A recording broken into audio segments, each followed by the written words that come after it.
estamos con Raúl para empezar a charlar un poco sobre estas cosas que vienen pasando en, en la actualidad. Exactamente. Sí, y estos días han sido brutales los números que han tirado sobre la mesa, ¿no? Los índices que ha publicado el INDEC, de pobreza, de indigencia, de desocupación, que son números terribles, porque, como decíamos en un momento, fuera de micrófono, cada número es una familia. Claro. Estamos hablando de personas, estamos hablando de familias enteras. Y este dato de 17 millones de pobres en nuestro país, 17 millones de personas debajo del límite de la pobreza, 17 millones de las cuales la mayoría son infancias, Sí. son niños, niñas que superan el 50% de personas debajo del límite. Bueno, es terrible porque bueno, son números que, como decíamos antes también, tratan de invisibilizar, ¿no? Habla de construcciones, de terapia de grupo. O sea, a mí me hace acordar mucho, vos decías a quién te hace, a De la Rúa, claramente. ¿Sí? Son cosas de la ruescas, las manifestaciones de Alberto Fernández. Pero uno sería gracioso si no fuera tan terrible lo que se está anunciando, ¿no? Claro. Entonces, estos números que están saliendo a la luz dan cuenta de una situación crítica y con una perspectiva que no es justamente la del crecimiento, de la buena aventura y de que va a andar todo bien, sino más bien son preanuncios de la situación en la que ya estamos inmersos, que es una situación bastante grave. Ujú. Exactamente, estamos viendo ahí la placa. Hoy se publicaron esta semana, ¿no? Estos números, pero encima ya son viejos, Claro. porque son de diciembre del 2021 y la inflación ya por lo menos avanzó unos 15 puntos desde que empezó el año. Y bueno, como vemos en pantalla, 4 de cada 10 personas son pobres, pero si solamente tomamos a los jóvenes, a los niños y las niñas, la mitad de ellos y ellas son pobres, lo cual, como decía Raúl, ¿no? Significa, bueno, no poder terminar los estudios o empezar. En el caso de muchos han dejado la escuela para ir a trabajar en la pandemia. Bueno, violencia, ¿no? Hacinamiento, distintos sufrimientos que incluso vimos también, ¿no? Que esta campaña, por lo que hablábamos un poquito al principio de las manifestaciones de los desocupados, esta campaña horrible que hay en los medios en contra, cuando les ponen el micrófono, las historias que cuentan, yo creo que nadie se quiere poner en sus pies en realidad, ¿no?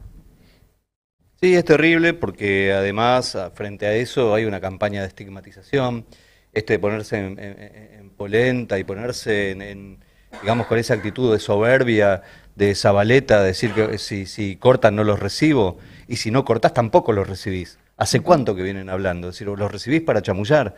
Es decir, entonces esta situación es bastante crítica, digamos, porque incluso los números lo que están revelando también en términos de la situación más global es que incluso laburando sos pobre. Es decir, es que hay una importante cantidad, millones de trabajadores que aún trabajando no superás el límite de la pobreza. Entonces, es una situación que quieren naturalizar, que muestran los números como si fueran números felices. Es decir, de hecho, cuando publican que son 17 millones hoy, dicen, bueno, pero antes eran 19. Claro, hermano, pero era plena pandemia, donde no se movía nada, donde no podía ser, qué sé yo, ni siquiera la gente que vendía torta frita podía salir a la calle. Claro. Entonces, obvio, de 19, en plena pandemia, vos comparás los números ahora, como bien decía el Kevo, hay que actualizar, pero ya son números muy terribles que no se pueden naturalizar así como así. Menos en un país como el nuestro, digamos, que con la cantidad de recursos que tenemos y demás.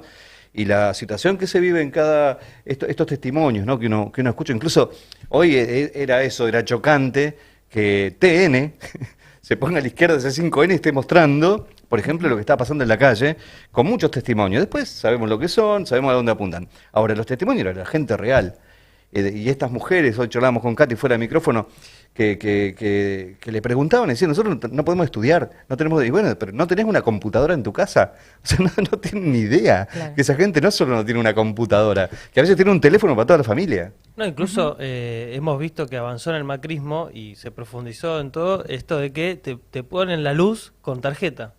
O sea, pagan Con medidor. un medidor de luz que sale carísimo, no es igual que el que tenés corriente todo el tiempo, y te puedes quedar sin luz en cualquier momento y tenés que ir a cargar como si fuera el celular.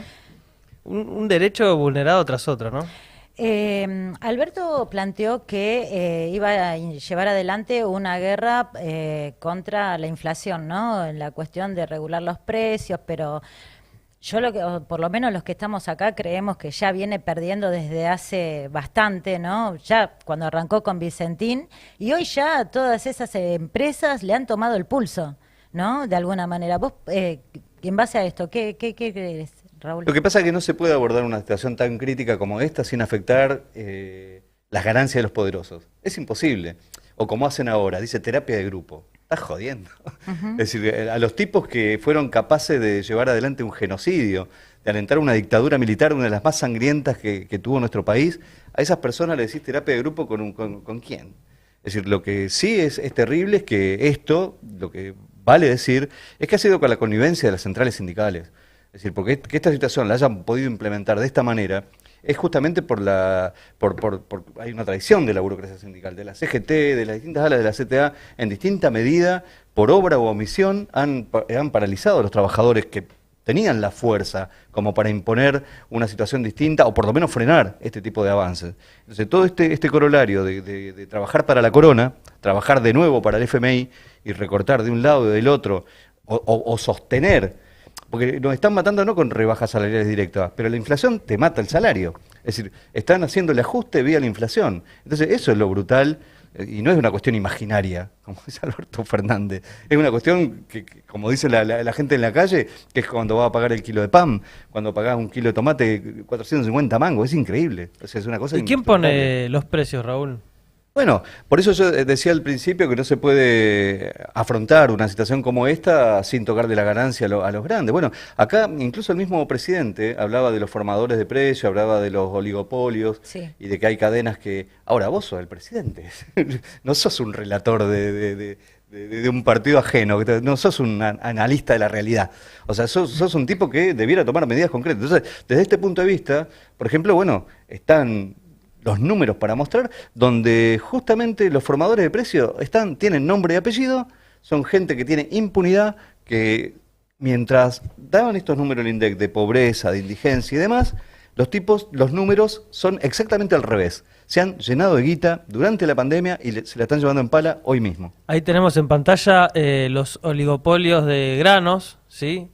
11 empresas que concentran el 99% de las exportaciones, es decir, básicamente deciden por millones de ciudadanos, ciudadanas, trabajadores y trabajadoras que estamos todos los días. ¿A cuánto se vende? ¿Cómo van a hacer con eso? Y aparte, concentran también en 10 empresas el 90% de las exportaciones de granos, legumbres y otros derivados. Lo cual significa que el gobierno negocia contra estos peces gordos, pero pareciera que no le impone nada, ¿no? O sea, como decía Katy, lo de Vicentín se retrocedió. Sería distinta la situación hoy de los alimentos si Vicentín fuera del Estado, ¿no? Sí. Totalmente un conglomerado de empresas alimenticias que concentra una producción muy importante, digamos, la de Vicentín. Tiene 5.000 trabajadores y trabajadoras. O sea, no es una pequeña empresa, no es una pyme. Y le sigue debiendo millones al banco. Bueno, los tipos se beneficiaron en la dictadura militar, es un grupo empresarial que está justamente acusado con justa causa de haber entregado trabajadores en la dictadura. O sea, entregaban las listas para que los milicos secuestren, se lleven, torturen, desaparezcan gente. Esos mismos directorios, esos mismos personajes siniestros son los que continuaron después. Estatizaron la deuda de los tipos se endeudaron en millones de dólares, esa deuda al Estado, ahora es la deuda de todes, con total impunidad. Y cuando amagaron a decir, bueno, Vicentín, a ver qué se va a hacer con este tipo, los tipos hacen movidas y al final se los termina beneficiando una vez más. De hecho, hace poco presentaron nuevamente un plan para el año hasta el 2033, un plan porque siguen laburando, siguen exportando. Sí. O sea, y lo de Vicentín es la muestra el botón de muestra que da cuenta de este, entre comillas, empresariado nacional y popular, que bueno, saquea recursos en base al hambre de la gente, porque en un país como el nuestro, que produce la cantidad de alimentos que produce, que haya desnutrición, que haya 3 millones de personas en la indigencia y 17 millones debajo de la línea de pobreza, incluso este detalle. A la gente cuando le llega el bolsón, en los merenderos no hay yogurt, no hay carne, no hay leche. Es decir, todos los productos alimenticios han dejado de serlo. Es decir, por eso hay tan mala nutrición, tan mala alimentación. Y esto estamos hablando de una realidad que se vive. Yo creo que les choca mucho las manifestaciones piqueteras, las manifestaciones de gente desocupada en la calle, porque no lo quieren ver. O sea, Claro. prefieren taparlo, esconderlo, en barrios a veces le hacen muros, ¿no? Lo tratan de esconder para tapar pero bueno, es una situación que no la pueden tapar, no se puede tapar el sol con las manos. Claro, como decíamos antes, que estas empresas le han declarado la guerra ya de antemano al gobierno en una situación donde estamos, o sea, todos sabemos que la mitad del país está hundido bajo la línea de pobreza, ¿no? Y que son justo, por ejemplo, en esto que vos decís, que son empresas que se la han juntado en pala, empresas que son monopólicas porque son las que forman los precios y aparte las que están en el mercado y son las que necesitamos en la mesa cada día, ¿no es cierto? Empresas como Arcor, La Serenísima, Danone, Sancor, que tienen la mayoría de la venta del mercado de los productos que se necesita todos los días en una canasta. Pero sin embargo, por lo que vos decías, somos los trabajadores, muchos de los que trabajan incluso en esas empresas que no llegan a poder comprar lo que ellos mismos producen. O sea, lo mismo que nosotros producimos, nos es difícil comprarlo para poder ponerlo en las mesas de nuestras familias todos los días. ¿Cuál es la salida? Bueno, acá hay que ir al fondo de la cuestión, porque incluso estábamos mencionando a Vicentín, que de alguna manera se mostraba opositor a este gobierno, etcétera. Pero después están los amigos. Sí. Por ejemplo, los amigos como Luis Pagani, que es amigo de Cristina. Cristina siempre lo ha planteado como, ¿no? Sí. Uno de los dueños de Arcor. Esa empresa tuvo el 154% de ganancias extras entre el año pasado y este. Y, es decir, y eso es el contraste con la gente que se ha empobrecido y demás, y estos empresarios que... Ahora, por eso, acá si no hay medidas de fondo ante semejante crisis, es imposible poner parches. Es decir, los precios cuidados y demás, que los tipos te pasan por arriba. Que como no llegan, aparte, no llegan, te los vacían la mercados de los góndola. barrios no llega. Esos paquetes, ¿se acuerdan? Que aparecían los paquetes de grasa, era la carne picada y era pura grasa, que era una cosa incomible. El kilo de asado, bueno, las chicanas, yo me acuerdo en el Facebook, muchos amigos o compañeros ahí, peronistas que me decían, listo, Raúl, quédate tranquilo, había un gobierno peronista, va a empezar a comer asado. Limpiar la parrilla, quemar la parrilla. Es un asado autoconstruido por ahora. Claro, por ahí es autoconstruido, sí, totalmente. Capaz que él está comiendo un asado virtual hoy, digamos, mucha de esta gente. Lamentablemente, bueno, pero mucha gente está frustrada con esto y el problema es que las frustraciones no siempre van a buen puerto si no hay alternativas. Por eso está buena la pregunta de Katy, porque incluso está lleno de analistas que dicen los números 1000 veces mejor que nosotros. Sí. Ahora, el problema es qué salida le damos. Y acá si no empezamos a plantear la necesidad. Hay una vieja consigna, que es parte de nuestro programa histórico, que es el monopolio del comercio exterior. Entonces, alguien puede decir, ¿con qué se come eso? Claro. Bueno, hay que tener un control efectivo de la producción que es de nuestro país, que nos pertenece, que corresponde, digamos. Sí, ¿no? que ahora lo tienen unos pocos. Y ahora hay un monopolio del comercio exterior, digamos, los oligopolios de los que habla Alberto Fernández. Hoy hay un monopolio, hay un oligopolio, pero lo controlan las grandes empresas. Y el tema tendría que haber un control estatal con organizaciones obreras, con organizaciones de trabajadores que verdaderamente controlen lo que se exporta, no, porque bueno, hay este juego, ¿no? Como juegan con el precio del dólar también, y es mucho más rentable exportar a que la gente coma carne acá, porque en dólares gana mucho más, es mucho más rentable que la gente que vender el trigo o vender granos y demás afuera a precio de exportación a que la gente coma un pedazo de pan. Entonces el pedazo de pan, vos decís el kilo de pan está por las nubes y ¿en función de qué? La vaca no come en dólares. Claro. No, pero sí, digamos, no el aumento de los insumos, el aumento de la nafta, la guerra que contrae y presiona más también, hay presiones reales. Entonces, si no tomas medidas radicales, por ejemplo, como tomar el tema, concentrar, incluso en un momento un gobierno peronista, Perón había hecho la Junta Nacional de Granos, Sí. que era una cosa reformista, era una cosa, pero inclusive tenía desde el punto de vista burgués un poquito más de dignidad, si se quiere, tenía un poquito más de control. Pero nada, esta gente es nada, cero. Te hago una pregunta, Raúl. O sea, el planteo es que estas empresas no controlen la exportación, ¿verdad? ¿Y quién la controlaría o cómo sería? ¿Hay que expropiar, no hay que expropiar? Digo, para que se entienda un poco más qué significa y si sería un organismo que interviene y, bueno, qué beneficios traería, ¿no? Sí, yo creo que en principio hay que expropiar las grandes, a las grandes empresas, a la gran agroindustria, digamos, la que tiene concentrado y ha sido ha vivido de estafa en estafa, viviendo aparte del Estado, viviendo de los subsidios del Estado, con la estatización de las deudas. Es decir, se han apropiado, incluso, porque ¿de dónde saca esta gente todo las grandes extensiones de campo, etcétera? Fueron tipos que fueron usurpando, digamos, incluso desplazando pueblos originarios y demás para hacerse de esos capitales, y es como si fuera un derecho natural que lo tienen. Entonces hay que arrancar desde ahí, pero tiene que haber un monopolio estatal del comercio exterior. Es decir, el Estado tiene que concentrar, digamos, la administración, haber un control. Y nosotros ahí planteamos también que tiene que ver, las organizaciones obreras tienen mucho que ver. Claro. Digamos, desde los que hacen la producción hasta los que la distribuyen y demás. Porque si vos lo pensás hasta el final y en chiquito, vale la experiencia ceramista, ¿no? Cuando la empresa nos decía, no, mirá, no me cierran los números, ¿no? Y nosotros le contábamos la producción, le contábamos cuántos cerámicos hacíamos, cuántos camiones salían, y decíamos, no, mirá, estos camiones, no te puedes llevar este camión y venderlo para pagar deuda, primero está nuestro salario. O sea, sacás 10 camiones, o sea, ya que la tensión era tan grande, pero hoy te das cuenta, la fuerza que tiene el control obrero, la fuerza que pueden tener los trabajadores cuando se organizan, tienen claridad de cómo hacerlo, y bueno, si uno lo piensa esto a gran escala, no es un problema, no es una utopía. No, claro.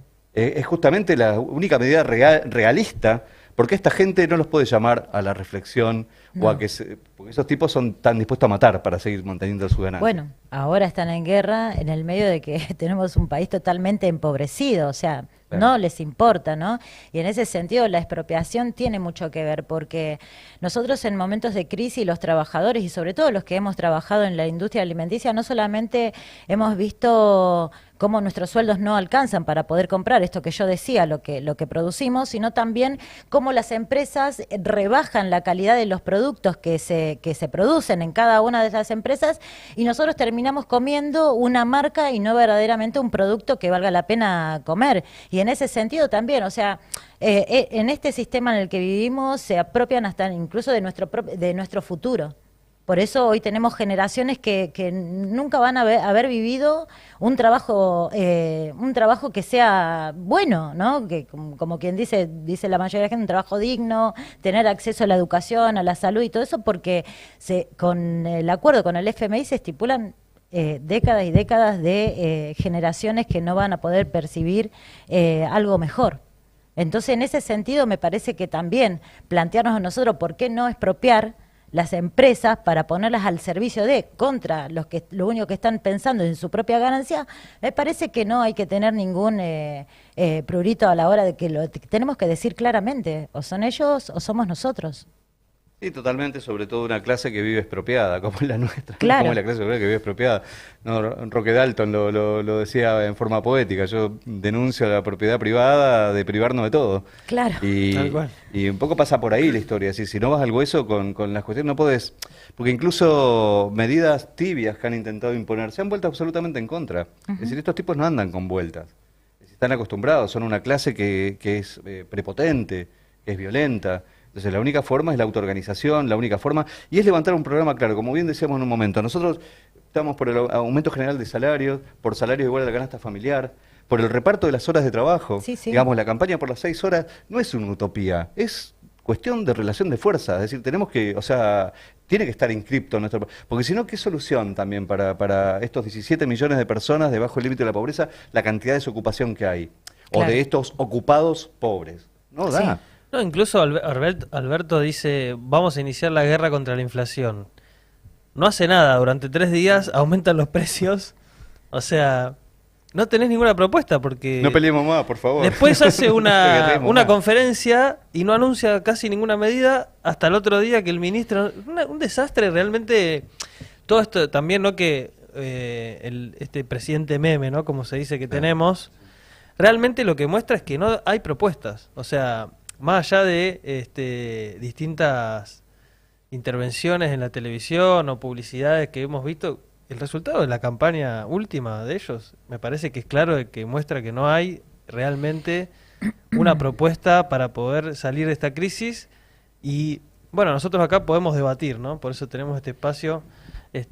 Como me quedo pensando, ¿no? Porque, por ejemplo, lo de las 6 horas, si nosotros... vemos que hay gente que tiene trabajo y es pobre, vemos gente que labura 12 horas, 14 horas, y hay gente que no tiene trabajo, parece bastante razonable. Sí, mira, yo ahí quería meterme un poquito en esto que decías, porque a veces se lo quiere pintar al gobierno como que no tiene propuesta, como que es un gobierno tibio, como que es un gobierno impotente que no sabe qué hacer. Y en realidad, los tipos vienen cumpliendo todo el mandato que la burguesía necesita, vienen cumpliendo todo el mandato y los dictámenes del FMI también. Vos fíjate que incluso la campaña que hicieron, que no se iban a meter con los jubilados, lo primero que hacen fue ajustar los jubilados. Después dijeron, no, vamos a pagar la deuda con el pueblo, no sé qué, y están, digamos, atando toda la economía de nuestro país a un régimen de controles trimestrales que ahora ya lo anticiparon y ya están anticipando. Cristalina Georgieva acaba de decir que van a tener que ya modificar algunas, dice, tempranamente vamos a tener que empezar a modificar, es decir, tienen un plan. Sí. Y lo vienen aplicando, Que no se hagan los sonsos, que no sea, por más cara que tenga, tiene la cara, pero no lo es, digamos. Bueno. Porque aparte, Alberto Fernández siempre, o sea, tiene una historia allá atrás, de tipo armador, de tipo operador político, esos operadores políticos que al final terminan con todos mal, pero operan políticamente y les rinde. Es personal político de la burguesía, claramente, y era lo que podían hacer. ¿No? Porque yo no lo veo a Macri ajustando en su momento, ¿no? Cuando ya estaba todo pinchado, ya estaba todo picado. De hecho, la reforma laboral se la paró en la calle, Sí. ¿no? Con unas movilizaciones enormes. Entonces, esta gente está aplicando el plan hasta ahí. Bueno, hay que ver. Y hay que ver hasta dónde, ¿no? Los trabajadores y trabajadoras no podemos empezar levantando un programa, Lo que hay que salir es de esta situación de que te quieren poner que ya está todo resuelto, que no se puede hacer nada, ya está. Incluso gente piola, ¿viste? Me decía, bueno, Raúl, pero ya está el acuerdo. Digo, no, sí, está el título. Está el título, pero ahora lo van a empezar a llenar de contenido. Claro. Y es trimestral, y es bimensual. Entonces, se viene para adelante. Por eso, yo creo que incluso esta pelea de los compañeros, de los hermanos y hermanas desocupados que están en la calle, en todo el país, yo creo que también es un llamado de atención para todas las organizaciones obreras, y allí donde nosotros tengamos compañeros, compañeras, hay que tomar esa pelea en nuestras manos. Porque, digamos, incluso ante esto, las campañas de estigmatizaciones no son gratis. La campaña que hace la derecha de grupos antipiqueteros, que hoy parecen un chiste, no nos olvidemos que en este país se bombardeó Plaza de Mayo. O sea, la derecha, esa misma derecha que representa a Milei, que representa a estos sectores concentrados, con los aviones, con la aviación del ejército, sí, bombardearon Plaza de Mayo y no les importó nada. Entonces, uno parece chiste lo de Marras, ¿no? Pero ojo, porque es la burguesía que tiene un prontuario terrible. Pero así también nuestra clase obrera tiene también una tradición de lucha y todo, que justamente es la que tenemos que sacar a relucir, sacar lo mejor. Por eso es tan importante también este programa, los claro, ciclos de Titín Moreira y demás, porque para hablar verdaderamente también de los hitos que tiene nuestra clase, que no son pocos y que valen mucho a la hora de lo que se viene. Por lo que vos decías, sí, yo concuerdo. Para mí la cuestión de analizar la situación es para poder discutir una salida, ¿no? Pero también está el otro sector dentro del Frente de Todes, que es el kirchnerismo, que se tiene pose de opositor a lo que está llevando adelante el peronismo, y que plantea, por ejemplo, no sé, brevemente te lo pregunto si querés, Raúl, esta cuestión de generar un fondo. Arranca diciendo de que la deuda es ilegal, es fraudulenta, pero arranca para crear un fondo para ir a buscar a todos aquellos fugadores seriales, ¿no? Para crear un fondo para pagar la deuda. Famoso blanqueo. El famoso blanqueo, para pagar la deuda. No sé, ¿vos qué opinás? Mirá, son increíbles, gente que está denunciando que la deuda es ilegal, fraudulenta, que se la fugaron, que se da, y ahora está desesperado por pagarla. O sea, está buscando toda la forma de pagarla, inclusive sacándole el ladrón para dársela al otro ladrón.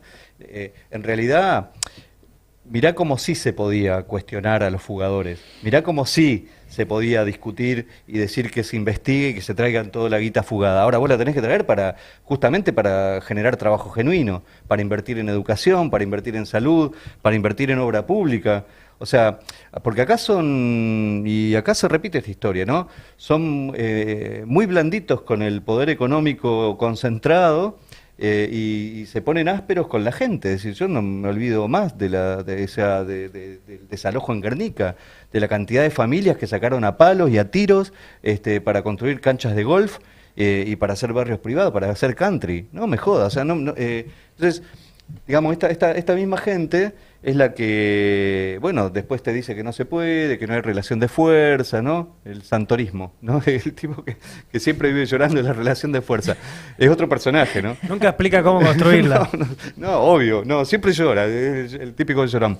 Pero bueno, es también, en última instancia, ese llanto es para encubrir una política que se está haciendo efectiva, que es la de la entrega. Entonces, muy blandos con el poder concentrado, pero se ponen duros con los trabajadores. Por eso, yo creo que se puede repatriar, hay que hacerlo, hay que perseguir a los fugadores desde ya. Claro. Hay que traer, y hay que plantear la necesidad, y en este sentido también una propuesta de fondo, que es tener una banca estatal única. Es decir, un banco estatal único, es decir, que concentre todos los ahorros del país y los pueda dar crédito barato para que la gente pueda construir, crédito barato para que el pequeño chacarero, el pequeño propietario pueda renovar maquinaria. Es decir, verdaderamente tener una banca centralizada única, nacional, y que no esté en manos de 5 o 10 bancos toda nuestra economía, porque por ahí la fugan, y la fugan legalmente, como dice Miriam, ¿no? Como dice la Rosa Miriam Breckman, se la fugan legalmente, no es que se la afanan, se la llevan en una cartera o en una carretilla, se la fugan abiertamente, entonces tiene que haber un control, porque si no también es una sangría permanente de nuestros recursos.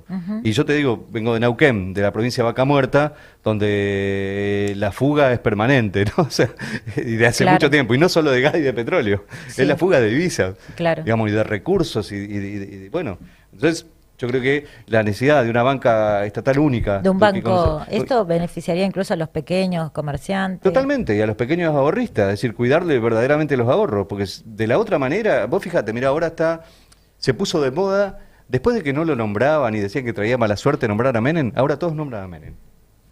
Viste que parece que se puso de moda. Sí. Milei y el propio Alberto, que lo mencionó la otra vez.